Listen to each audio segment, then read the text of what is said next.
7th episode starts with Bernard bringing Lukas into a secret room, promising that he's going to see something that only a few people have had access to in the past. As he unlocks the door and invites him in, he finds himself in a strange room.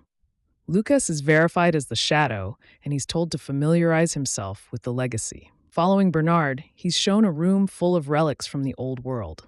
There's a star constellation, books, and even pictures. Everything Lukas can see is also stored digitally, too, on an iPad. Bernard actually looked for answers when he first discovered all of this, and the only thing he learned was that the silo was created 350 years ago, but nothing about why they're here. They need to break Salvador's code, but Bernard warns that this knowledge is worse than the rebellion itself. It could destroy everything. Meanwhile, Knox and Shirley work together, rallying the troops and preparing to strike back against the authorities in the silo. Part of that comes from sending a rocket up high into the silo, which explodes in midair and sends out numerous slips of paper. What's on this paper? Well, the notes demand answers over why IT is lying and exactly how Meadows died. This is then followed up by Knox and Shirley shutting off power completely, save for IT, which is done intentionally to turn the mob against them, just like Bernard did to Mechanical. It's an ingenious move, all things considered, and it sees Bernard scrambling for refuge. He gets nowhere when he tries to bargain with Carla, while Camille decides Sims should wait for Bernard to come to him so they can work on their own terms and get to the bottom of this IT malarkey. Bernard shows up to see Carla and demands to know about the gunpowder that Mechanical have. Carla tries to drive a hard bargain, but it doesn't work with Bernard, who eventually walks away and briefs the police, telling them that Paul has been held hostage and forced into saying what he did. For now, all radio communication has been disabled. He points out that they're under attack and tells them all to keep the peace. While Judicial will take over anything rebellion-related. Naturally, this causes friction among all of the officers. Speaking of Paul, he learns about the plot for poisoning the food and where those orders are coming from.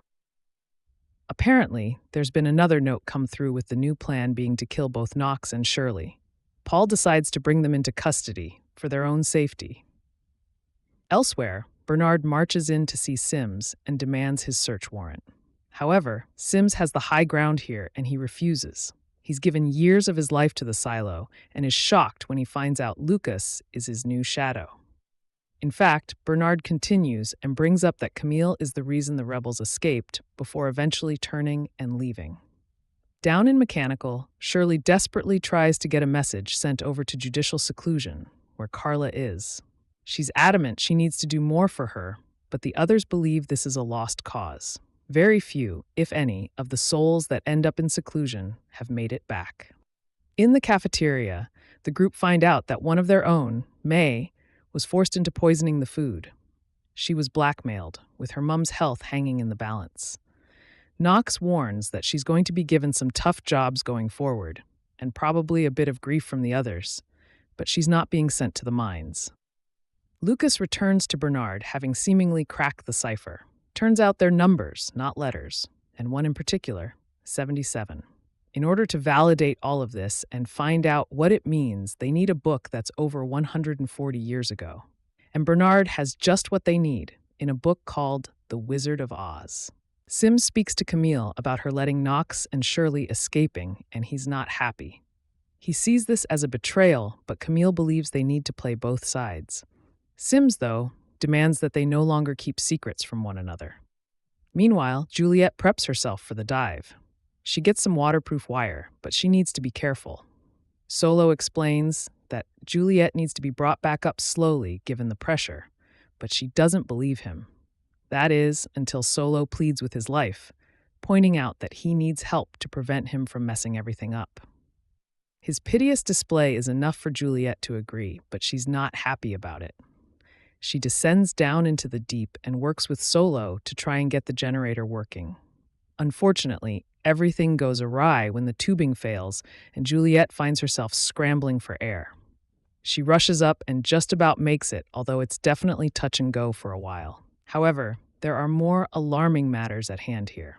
When Juliette returns to the levels above water, she finds spatters of blood, and Solo is nowhere to be found. It would appear that there's someone else in this silo with them. But who? As the episode closes out, we cut back to Bernard one more time. He realizes that he can use Martha's relationship with Carla as collateral and make her betray the others in Mechanical.